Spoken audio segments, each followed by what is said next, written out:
आगरा किले पर सूरज की तपिश थी। जैसे ही सूरज ढलता है, उसकी किरणें किले की दीवारों पर एक सुनहरी चमक बिखेरती हैं, मानो इतिहास के पन्नों को रोशन कर रही हों। लाल बलुआ पत्थर की दीवारें गर्मी में झिलमिला रही थीं।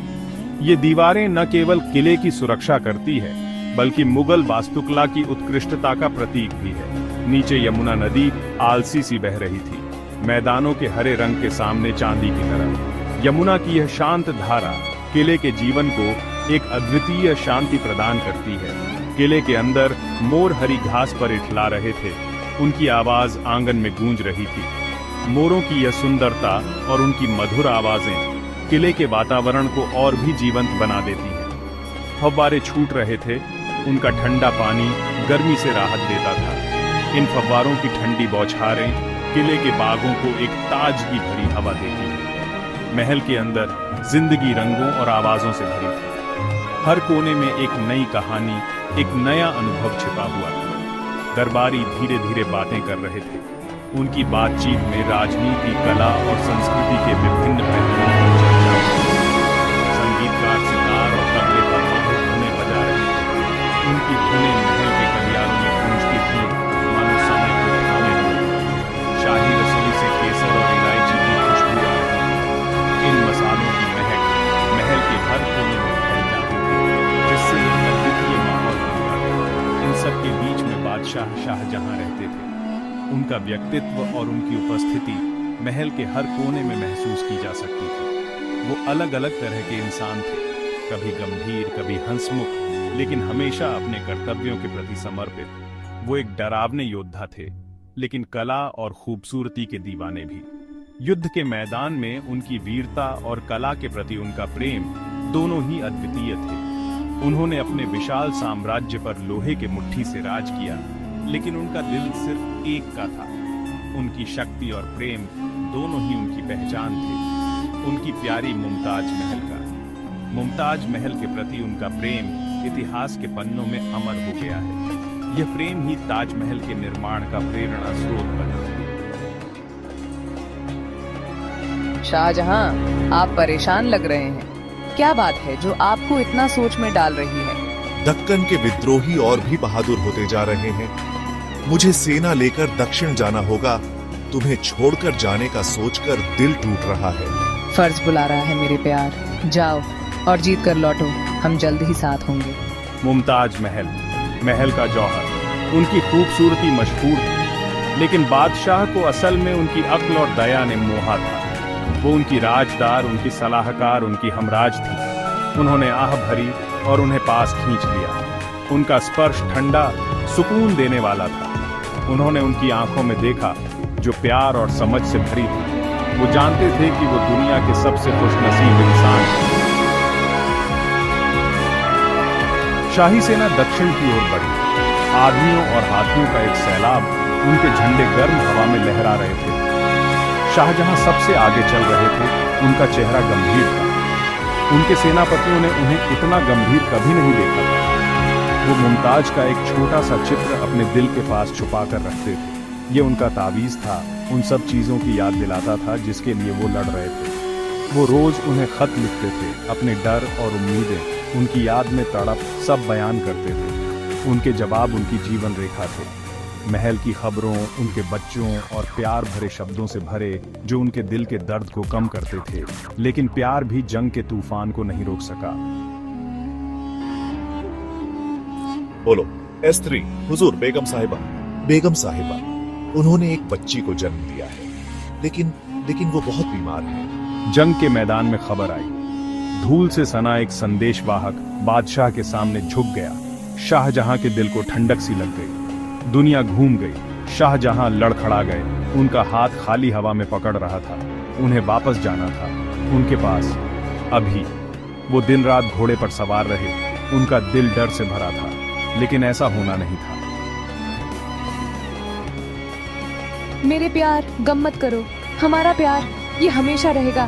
मत बोलो, अपनी ताकत बचाओ। तुम जिंदा रहोगी। मैं तुमसे वादा करता हूँ। मुझसे वादा करो, तुम एक मकबरा बनवाओगे, एक यादगार हमारे प्यार की। कुछ भी मेरे प्यार, कुछ भी। मुमताज महल रेशम के बिस्तर पर लेटी थी।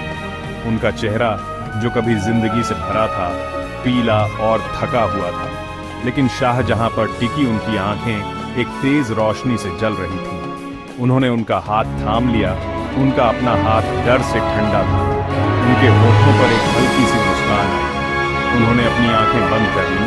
उनका हाथ उनके हाथ में ठंडा पड़ गया और रोशनी चली गई। दुनिया अंधेरे में डूब गई। शाहजहां गम से बेहाल। उनकी प्यारी बेगम मुमताज महल का निधन हो चुका था और उनके दिल पर गहरा घाव छोड़ गया था। उन्होंने खुद को कमरे में बंद कर लिया, किसी से मिलने से इनकार कर दिया। दरबार खामोश था। हर कोने में सन्नाटा पसरा हुआ था, जैसे महल ने भी मुमताज की कमी को महसूस किया हो। बच्चों की हंसी थम गई थी। महल के गलियारों में अब वो चहकती आवाजें नहीं गूंजती थीं। हर कोई इस गहरे दुख में डूबा हुआ था। पूरा हिंदुस्तान अपनी प्यारी बेगम के लिए शोक मना रहा था। हर गली, हर मोहल्ले में मातम का माहौल था। लोग अपने तरीके से मुमताज को याद कर रहे थे, लेकिन उनकी निराशा की गहराई से एक वादा निकला। शाहजहां ने ठान लिया कि वो मुमताज की याद में एक ऐसा स्मारक बनाएंगे जो सदियों तक उनकी मोहब्बत की कहानी कहेगा। एक ऐसा स्मारक बनाने का वादा जो दुनिया ने अब तक कभी नहीं देखा होगा। उन्होंने देश के बेहतरीन वास्तुकारों और शिल्पकारों को बुलाया और इस अद्वितीय स्मारक की योजना बनाई। उनकी मुमताज के लायक एक स्मारक, ताजमहल। इसकी नींव यमुना नदी के किनारे रखी गई और इसके निर्माण का कार्य शुरू हुआ। 22 साल तक ये यमुना के किनारे से उठता रहा। हर दिन, हर रात मजदूरों ने अपनी मेहनत और लगन से इसे आकार दिया।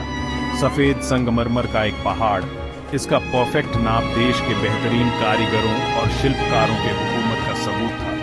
संगमरमर को तराशने और सजाने में महीनों लग गए। हजारों मजदूर लगातार काम करते रहे। उनके हथौड़े और छेनी प्यार और बिछड़ने की एक धुन बजा रहे थे।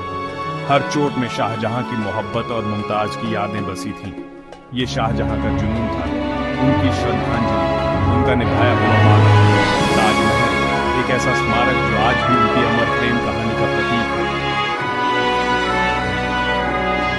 साल गुजर गए, ताजमहल पूरा हो गया। यह एक अद्वितीय संरचना थी जो शाहजहां के प्यार और गम का प्रतीक बन गई। हर कोने में, हर पत्थर में उनकी भावनाओं की गहराई झलकती थी। सफेद रंग में एक झिलमिलाता हुआ नजारा, इसका गुंबद आसमान की ओर पहुंच रहा था। यह एक ऐसा दृश्य था जो हर किसी को मंत्रमुग्ध कर देता था। इसकी सुंदरता और भव्यता ने सभी को चकित कर दिया। ये लाजवाब था, बेमिसाल। इसकी हर एक नक्काशी, हर एक डिजाइन एक कहानी कहती थी। यह एक ऐसा स्मारक था जो समय के साथ और भी अधिक सुंदर होता गया। उन्होंने अपना गम, अपना प्यार, अपनी पूरी रूह इसके निर्माण में डाल दी थी। यह उनके दिल का एक हिस्सा था जो उन्होंने मुमताज के लिए समर्पित किया था। हर दिन, हर रात उन्होंने इसे और भी सुंदर बनाने के लिए काम किया, और फिर भी इससे उन्हें कोई शांति नहीं मिली। उनका दिल अभी भी बेचैन था। उनकी आत्मा अभी भी तड़प रही थी। उन्होंने सब कुछ खो दिया था और यह दर्द उन्हें हर पल सताता था। बस एक लगातार दर्द भरी याद उन सब चीजों की जो उन्होंने खो दी थी। यह एक ऐसा दर्द था जो कभी खत्म नहीं होता था, एक ऐसा गम जो कभी कम नहीं होता था। शाहजहां अब बूढ़े और थके हुए घंटों आगरा किले से इसे देखते रहते थे। उनकी आंखों में एक गहरी उदासी थी, एक ऐसा दर्द जो कभी खत्म नहीं होता था। वह हर दिन, हर रात ताजमहल को देखते रहते थे, जैसे कि वह मुमताज को देख रहे हों। उनका कभी ताकतवर शरीर अब झुक गया था। वह शक्तिशाली सम्राट नहीं रहे थे जो कभी थे। समय ने उनकी ताकत को छीन लिया था, लेकिन उनके दिल का दर्द अभी भी वही था। उनके बाल और दाढ़ी नदी के उस पार संगमरमर के मकबरे की तरह सफेद थे। यह सफेदी उनके जीवन के अनुभवों और उनके गहरे गम का प्रतीक था। उन्होंने अपने कारीगरों से काले संगमरमर में ताजमहल की एक नकल बनवाई। यह एक और अद्वितीय संरचना थी जो उनके अपने मकबरे के लिए बनाई गई थी। ये उनका अपना मकबरा होना था, नदी के उस पार बना, हमेशा के लिए अपनी प्यारी मुमताज के सामने। ये उनके प्यार का एक और प्रतीक था जो हमेशा के लिए उनके साथ रहेगा। लेकिन किस्मत में कुछ और ही लिखा था। उनके सपने अधूरे रह गए और उनका गम हमेशा के लिए उनके साथ रह गया। शाहजहां को उनके अपने बेटे औरंगजेब ने कैद कर लिया था। आगरा किले में कैद उन्हें अपनी कलाकृति को बस दूर से देखने की इजाजत थी। 1666 में उनकी मृत्यु हो गई। उनकी आंखें दूर ताजमहल पर टिकी थीं। उनके शरीर को मुमताज के बगल में दफनाया गया। उनके मकबरे उस स्मारक के बीच में एक हो गए जो उनके अमर प्यार का प्रतीक था। ताजमहल आज भी खड़ा है, प्यार और बिछड़ने की ताकत का प्रतीक। एक कालातीत कलाकृति जो आज भी लाखों लोगों के दिलों में विस्मय और आश्चर्य जगाती है। एक दर्द भरी याद दिलाती है कि मौत में भी प्यार जीत सकता है।